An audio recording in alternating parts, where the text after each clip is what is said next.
नमस्कार बच्चों, स्वागत है आपके अपने YouTube channel the PCM vision में। प्यारे बच्चों, आज के इस वीडियो के माध्यम से हम लोग क्लास 12 पॉलिटिकल साइंस के मोस्ट VVI 30 MCQ प्रश्नों को डिस्कस करेंगे, जो कि आज के बोर्ड एग्जाम में डायरेक्ट पूछा जाएगा। तो वीडियो पे आप लोग अंत तक बने रहें और इस चैनल पे पहली बार आए तो चैनल को सब्सक्राइब करके बेल आइकन को प्रेस जरूर कर लीजिएगा। तो चलिए शुरू करते हैं और एक एक करके सारे क्वेश्चन को वहाँ पे हम लोग डिस्कस करते हुए चलते हैं। तो देखिए बच्चों, पहला क्वेश्चन है कि वर्सा पैक्ट कब हुआ था। तो वर्सा पैक्ट, जिसे वर्सा संधि भी कहा जाता है, ये आपका 1955 में हुआ था। ऑप्शन नंबर ए इसका करेक्ट आंसर होगा 1955। उसके बाद देखिए अगला क्वेश्चन क्या है कि पहला गुट निरपेक्ष सम्मेलन कब हुआ। तो पहला गुट निरपेक्ष सम्मेलन ये आपका 1961 में हुआ था। ऑप्शन नंबर 20 का करेक्ट आंसर होगा 1961। और याद रखिएगा, ये जो आपका पहला गुट निरपेक्ष सम्मेलन है ये कहाँ पे हुआ था। तो ये आपका यूगोस्लाविया की राजधानी बेलग्रेड में हुआ था, जिसमें टोटल आपका 25 देशों ने भाग लिया था। ठीक है। उसके बाद देखिए अगला क्वेश्चन आपका क्या है कि सोवियत संघ के विभाजन के बाद रूस का प्रथम निर्वाचित राष्ट्रपति कौन था। तो सोवियत संघ का जब 1991 में विभाजन हो जाता है, उसके बाद आपका रूस के जो प्रथम राष्ट्रपति बनते हैं ये आपका एल्त्सिन बनते हैं। ऑप्शन नंबर 20 का करेक्ट आंसर होगा एल्त्सिन। उसके बाद देखिए अगला क्वेश्चन आपका क्या है कि यूरोपीय आर्थिक सहयोग संगठन की स्थापना कब हुई। तो यूरोपीय आर्थिक सहयोग संगठन की स्थापना 1957 में हुआ था। ऑप्शन नंबर ए इसका करेक्ट आंसर होगा 1957। उसके बाद देखिए अगला क्वेश्चन क्या है कि कौन आसियान का सदस्य नहीं है। तो इनमें से आपका श्रीलंका आसियान का सदस्य नहीं है। ऑप्शन नंबर डी इसका करेक्ट आंसर होगा श्रीलंका। और यह आसियान क्या है, तो आपका दक्षिण पूर्वी एशियाई देशों का एक संगठन है, जिसका स्थापना आपका 1967 में हुआ था। इसमें वर्तमान में अभी आपका टोटल 10 देश है और जिस समय स्थापना हुआ था उस समय इसमें आपका 5 देश थे। ठीक है, इसे आप लोग ध्यान रखिएगा। उसके बाद देखिए अगला क्वेश्चन आपका क्या है कि निम्न में से कौन सी पार्टी नई राजनीति का प्रतिनिधित्व करने का दावा करती है। तो कौन सी पार्टी, तो ये आपका भाजपा करती है। ऑप्शन नंबर ए इसका करेक्ट आंसर होगा भाजपा यानी कि बीजेपी। उसके बाद देखिए अगला क्वेश्चन क्या है कि हरित क्रांति का संबंध है। तो हरित क्रांति का संबंध किससे है। तो हरित क्रांति का संबंध आपका स्वामीनाथन से है, यानी कि भारत में जो हरित क्रांति का जनक कहा जाता है ये आपका एम स्वामीनाथन को कहा जाता है। ध्यान रखिएगा। तो इस क्वेश्चन का करेक्ट आंसर होगा स्वामीनाथन। अगर विश्व में पूछे कि विश्व में हरित क्रांति का जनक किससे कहा जाता है, तो याद रखिएगा विश्व में हरित क्रांति का जनक आपका नॉर्मन बोरलो को कहा जाता है। ध्यान रखिएगा। अगला क्वेश्चन क्या है कि राष्ट्र निर्माण की चुनौती है। तो देखिए राष्ट्र निर्माण की चुनौती आपका भाषा है, क्योंकि भाषा की विभिन्नताएं आपका भारत में पाया जाता है और आपका भाषा के आधार पर कई अलग देशों की मांग भी उठती है। जैसे बांग्लादेश का जो निर्माण हुआ है पाकिस्तान से कट करके, ये भाषा के आधार पर ही हुआ है, क्योंकि जो आपका वर्तमान का पाकिस्तान है वहां के लोग उर्दू बोलते थे, जो अभी वर्तमान का बांग्लादेश है वो यहाँ के लोग आपका बांग्ला बोलते थे। ठीक है, तो ये भाषा एक बहुत ही ज्यादा महत्वपूर्ण चुनौती होता है। तो इस क्वेश्चन का करेक्ट आंसर होगा ऑप्शन नंबर 1 भाषा। उसके बाद देखिए अगला क्वेश्चन क्या है कि संयुक्त राज्य अमेरिका ने साम्यवाद के विस्तार को रोकने के लिए किन सैनिक समझौतों तथा संगठनों का निर्माण किया था। तो ये आपका नाटो का भी निर्माण किया था, सीटो का भी निर्माण किया था और सेंटो का भी निर्माण किया था, यानी कि ये सभी का निर्माण किया था। तो ऑल ऑफ एबव यानी कि उपयुक्त सभी इसका करेक्ट आंसर हो जाएगा। और आपका ये आपका जो वर्सा संधि है, वर्सा पैक्ट आपका, इसका निर्माण किसने किया था।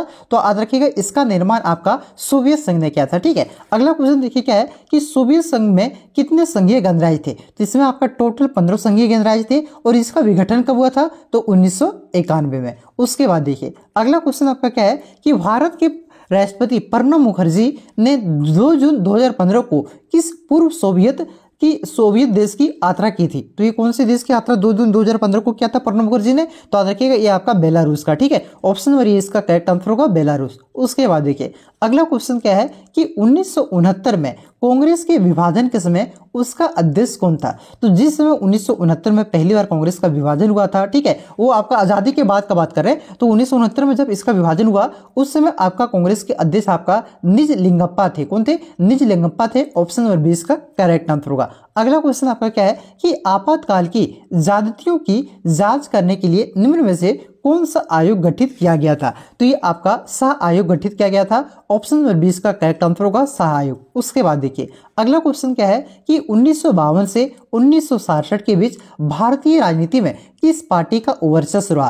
तो देखिए ये क्वेश्चन आपको कई बार करवा चुके हैं। कौन सी पार्टी लगातार जीतते आ रहा था भाई साहब? कांग्रेस। तो इसी का वर्चस्व था। ऑप्शन नंबर ए इसका करेक्ट आंसर होगा कांग्रेस। अगला क्वेश्चन देखिए क्या है कि कौन सी रेखा भारत और बांग्लादेश के सीमा का निर्धारण करता है? तो ये भी क्वेश्चन मैंने आपको कई बार करवाया है। कौन सी रेखा? तो red Cliff line. Red Cliff line आपका भारत और पाकिस्तान और भारत और बांग्लादेश को आपका अलग करता है। तो इस क्वेश्चन का करेक्ट आंसर होगा रेड क्लिफ लाइन। ठीक है। और डुरंड लाइन आपका कौन से देशों को अलग करता है? तो आपका पाकिस्तान और अफगानिस्तान, तो कह सकते हैं भारत और अफगानिस्तान को आपका डुरंड लाइन, मैकमोहन लाइन आपका ये भारत और चीन को। ठीक है, ध्यान रखिएगा।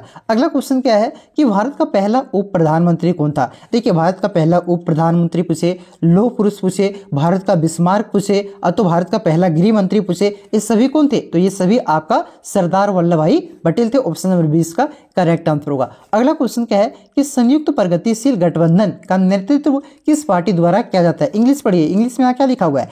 यूनाइटेड प्रोग्रेसिव अलायंस यानी कि यूपीए। तो यूपीए का नेतृत्व कौन करता है? तो इसका नेतृत्व कांग्रेस करता है। ठीक है, ऑप्शन नंबर सी इसका करेक्ट आंसर होगा कांग्रेस पार्टी। देखिए अगर पूछे कि एनडीए, नेशनल डेमोक्रेटिक अलायंस जो आपका है एनडीए, इसका नेतृत्व कौन करता है? तो इसका नेतृत्व ये जो गठबंधन है इसका नेतृत्व आपका बीजेपी करता है, ध्यान रखिएगा। अगला क्वेश्चन क्या है कि मंडल आयोग की सिफारिशों को 1990 में किस प्रधानमंत्री ने लागू किया था? तो किसने लागू किया था? तो याद रखिएगा ये आपका वीपी सिंह ने लागू किया था। ऑप्शन नंबर 20 का करेक्ट आंसर होगा वीपी सिंह। नरसिम्हा राव ने क्या किया था? तो नरसिम्हा राव ने आपका जो नई आर्थिक नीति है 1991 में इसे लागू किया था, ध्यान रखिएगा। ठीक है, नई आर्थिक नीति को नरसिम्हा राव ने और वीपी सिंह ने क्या किया था? तो जो मंडल आयोग की सिफारिश है इसे लागू किया था। ठीक है, चलिए अगला क्वेश्चन देखिए क्या है कि आपातकाल के दौरान नवनिर्माण आंदोलन का नेतृत्व किसने किया था? तो इसका नेतृत्व जयप्रकाश नारायण ने किया था और इन्होंने संपूर्ण क्रांति का नारा दिया था। अगला क्वेश्चन देखिए क्या है कि नीति आयोग का पदेन अध्यक्ष कौन होता है? नीति आयोग के पदेन अध्यक्ष पूछे तो योजना आयोग। पहले योजना आयोग होता था, उसी को हटा करके अब नीति आयोग उसी के स्थान पर लाया है। दोनों सेम है लेकिन नाम सिर्फ चेंज किया है। योजना आयोग का नाम बदल करके नीति आयोग कर दिया गया और इसका अध्यक्ष कौन होता है? तो इसका अध्यक्ष आपका प्रधानमंत्री होता है। ठीक है, ऑप्शन नंबर सी इसका करेक्ट आंसर होगा प्रधानमंत्री। अगला क्वेश्चन क्या है कि स्वतंत्र भारत का प्रथम विधि मंत्री कौन था? विधि का मतलब क्या होता है? कानून। तो प्रथम कानून मंत्री कौन था? तो याद रखिएगा भीमराव अंबेडकर यानी कि बी आर अंबेडकर थे। ऑप्शन नंबर सी इसका करेक्ट आंसर होगा। मौलाना आजाद कौन थे? तो मौलाना आजाद आपका प्रथम शिक्षा मंत्री थे, इसे भी आप लोग ध्यान रखिएगा। अगला क्वेश्चन क्या है कि भारतीय जनता पार्टी के प्रथम अध्यक्ष कौन थे? तो बीजेपी का पहला अध्यक्ष आपका अटल बिहारी वाजपेयी थे और बीजेपी का स्थापना कब हुआ था, गठन कब हुआ था? 1980 में। अगला क्वेश्चन देखिए क्या है कि भारतीय संविधान के अनुच्छेद 370 किस राज्य से संबंधित है? तो ये आपका किससे संबंधित है? तो ये आपका जम्मू कश्मीर से संबंधित है। जम्मू कश्मीर को आपका जो अनुच्छेद 370 है एक विशेष राज्य का दर्जा देता था, जिसे आपका 370 को कब हटाया गया? ठीक है, तो याद रखिएगा 2019 में 370 को हटाया गया। ठीक है, अगला क्वेश्चन देखिए क्या है कि 2000 में किस राज्य का निर्माण नहीं हुआ? देखिए 2000 ईस्वी में आपका 3 राज्यों का निर्माण हुआ था। एक हुआ था आपका छत्तीसगढ़, दूसरा आपका झारखंड था और तीसरा आपका उत्तराखंड था। छत्तीसगढ़ का आपका स्थापना दिवस कब मनाया जाता है, यानी कि छत्तीसगढ़ का निर्माण कब हुआ था? तो इसका निर्माण आपका 1 नवंबर को हुआ था। झारखंड का निर्माण आपका 15 नवंबर को हुआ था। उत्तराखंड का निर्माण आपका 9 नवंबर को हुआ था। ठीक है, तो ये तीनों राज्य का निर्माण हुआ था, मिजोरम का निर्माण नहीं हुआ था। ऑप्शन नंबर डी इसका करेक्ट आंसर होगा। अगला क्वेश्चन क्या है कि 1948 में संयुक्त राष्ट्र संघ ने कौन सी घोषणा अपनाई? ठीक है, तो ये आपका मानव अधिकारों के सार्वभौम घोषणा को अपनाया था। ऑप्शन नंबर ए इसका करेक्ट आंसर होगा। अगला क्वेश्चन क्या है कि नव स्वतंत्र राज्यों को कहा जाता है? तो जो आपका नव स्वतंत्र यानी कि जो न्यू आपका आजाद हुआ है, न्यू स्वतंत्र हुआ है, उस राज्यों को आपका ये कहा जाता है तृतीय विश्व। क्या कहा जाता है? थर्ड वर्ल्ड कहा जाता है। ऑप्शन नंबर ए इसका करेक्ट आंसर होगा। अगला क्वेश्चन क्या है कि संवैधानिक संकट कब उत्पन्न हुआ? तो संवैधानिक संकट आपका जब आपातकाल लगाया गया था, यानी कि इमरजेंसी लगाया गया था, उस समय उत्पन्न हुआ था। तो इस क्वेश्चन का करेक्ट आंसर होगा ऑप्शन नंबर डी 1975 में ही आपका आपातकाल को लगाया गया था। ठीक है, अगला क्वेश्चन देखिए क्या है कि जब 1975 में देश में आपातकाल लागू किया गया था तो भारत का राष्ट्रपति कौन था? तो उस समय भारत का राष्ट्रपति आपका फखरुद्दीन अली अहमद थे। ऑप्शन नंबर 20 का करेक्ट आंसर होगा फखरुद्दीन अली अहमद। उसके बाद देखिए अगला क्वेश्चन आपका क्या है कि 14 बैंकों का राष्ट्रीयकरण किस वर्ष हुआ था? तो 14 बैंकों का जो राष्ट्रीयकरण है ये आपका हुआ था 1969 में। ठीक है, ऑप्शन नंबर 20 का करेक्ट आंसर होगा 1969।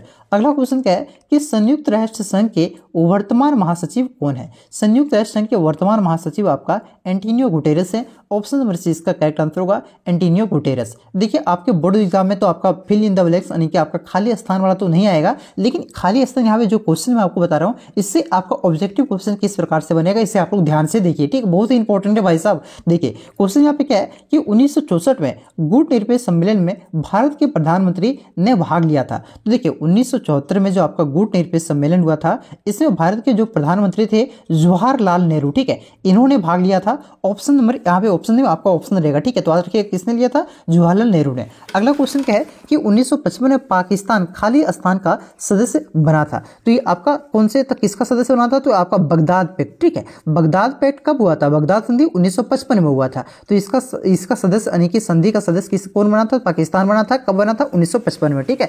चलिए अगला क्वेश्चन देखिए आपका क्या है कि संयुक्त राष्ट्र संघ की महासभा खाली स्थान की अनुशंसा पर महासचिव की नियुक्ति करता है। तो किसकी अनुशंसा पर करता है, तो याद रखिए ये आपको सुरक्षा परिषद, किसकी, सुरक्षा परिषद की अनुशंसा पर महासचिव की नियुक्ति करता है। अगला क्वेश्चन क्या है कि 10 जनवरी 1966 को भारत और पाकिस्तान ने खाली स्थान पर हस्ताक्षर किया। तो कौन से समझौते पर हस्ताक्षर किया था 1966 को, तो याद रखिएगा ताशकंद समझौता। कौन से समझौते, ताशकंद समझौता पर हस्ताक्षर किया था। और शिमला समझौता कब हुआ था, तो याद रखिएगा 1972 में, ठीक है। अगला क्वेश्चन देखिए आपका क्या है कि द्विराष्ट्र सिद्धांत की देन है। तो द्विराष्ट्र किसके सिद्धांत की देन है, तो ये आपका मोहम्मद अली जिन्ना का, ठीक है, मोहम्मद अली जिन्ना ने आपका द्विराष्ट्र सिद्धांत यानी कि 2 नेशन थ्योरी दिया था। तो इस क्वेश्चन का करेक्ट आंसर होगा मोहम्मद अली जिन्ना। अगला क्वेश्चन क्या है कि प्रधानमंत्री बनने के बाद खाली स्थान ने एक बार भी संसद का मुंह नहीं देखा। तो किसने नहीं देखा था, तो चौधरी चरण सिंह ने, ठीक है, याद रखिएगा किसने, चौधरी चरण सिंह ने। मतलब एक भी बार ये आपका संसद नहीं पहुंचा, उसके पहले ही इसका सरकार गिर गया था। अगला क्वेश्चन क्या है कि शीत युद्ध काल में नाटो का गठन के द्वारा हुआ। तो नाटो का गठन किसने किया था, अमेरिका ने। कब किया था, 1949 में। अगला क्वेश्चन देखिए आपका क्या है कि राज्य पुनर्गठन आयोग के अध्यक्ष थे। तो राज्य पुनर्गठन आयोग के अध्यक्ष कौन थे, तो आपका फजल अली थे। और ये राज्य पुनर्गठन आयोग का गठन कब किया गया था, तो 1953 में। अगला क्वेश्चन देखिए क्या है, यहाँ पे वो फ्रांस, ठीक है, यहाँ पे इंग्लिश में लिखा हुआ, बढ़िया। चलिए फ्रांस सुरक्षा परिषद का खाली स्थान क्या सदस्य है, अस्थायी सदस्य है कि अस्थायी सदस्य है। तो मैंने बच्चों आपको बताया है कि टोटल जो आपका 5 अस्थायी सदस्य, उसके लिए ट्रिक मैंने आपको बताया था। रूस का फेस, ऐप से रूस से आपका रूस हो गया, फेस का मतलब क्या हुआ, ऐप से हो गया फ्रांस, ए का मतलब वो अमेरिका, सी का मतलब चाइना, और आपका ई का मतलब हुआ इंग्लैंड यानी कि आपका ब्रिटेन, ठीक है। तो यहाँ पे देखिए फ्रांस आपका क्या है, अस्थायी सदस्य है। तो टोटल 5 अस्थायी सदस्य होते हैं और आपका संयुक्त सुरक्षा परिषद में आपका टोटल 10 अस्थायी सदस्य होते हैं, ध्यान रखिएगा, ठीक है। 5 अस्थायी सदस्य और 10 ये अस्थायी सदस्य, क्या बोलेंगे, ये अस्थायी यानी कि टेम्पोररी सदस्य होते हैं। उसके बाद देखिए अगला क्वेश्चन क्या है कि रेल हड़ताल को समाप्त हुई। तो रेल हड़ताल कब समाप्त हुआ था, तो 1974 में, ठीक है। इसका याद रखिएगा, रेल हड़ताल कब समाप्त हुआ था, 1974 में। तो प्यारे बच्चों यहाँ पे जो 40 इंपॉर्टेंट क्वेश्चन था ये मैंने आप सभी को बताया। चैनल से आप लोग जुड़े रहिए। इसके बाद आप लोग बीए बीएससी या तो बीकॉम करिएगा तो सीयूटी का एग्जाम आपको पहले देना पड़ेगा। 12 के जस्ट 1-2 महीना के बाद आपका सीयूटी का फॉर्म आएगा, ठीक है, मतलब 10-15 दिन में फॉर्म आ जाएगा और एग्जाम 2-3 महीने में हो जाएगा। तो ये आप लोग सीयूटी का एग्जाम का तैयारी इस चैनल के माध्यम से करवाया जाएगा। चैनल से आप लोग जुड़े रहें। चैनल पर नए हैं तो सब्सक्राइब जरूर कर लीजिएगा, ठीक है। इसके बाद आपका एक और वीडियो आएगा, उसे भी आप लोग देख लीजिएगा, ठीक है। वो वीडियो को जरूर देखिएगा। और ये 40 और 40 जो 80 क्वेश्चन अभी मैं आज जो अपलोड कर रहा हूँ एग्जाम के दिन, यही सब क्वेश्चन आपके बोर्ड एग्जाम में आएंगे, ठीक है। तो 40 तो अभी करवा दिए, 40 और क्वेश्चन करवाऊंगा, उसे देख लीजिएगा, ठीक है। तो चलिए मिलते हैं नेक्स्ट वीडियो में, तब तक के लिए जय हिंद, जय भारत, जोहार झारखंड।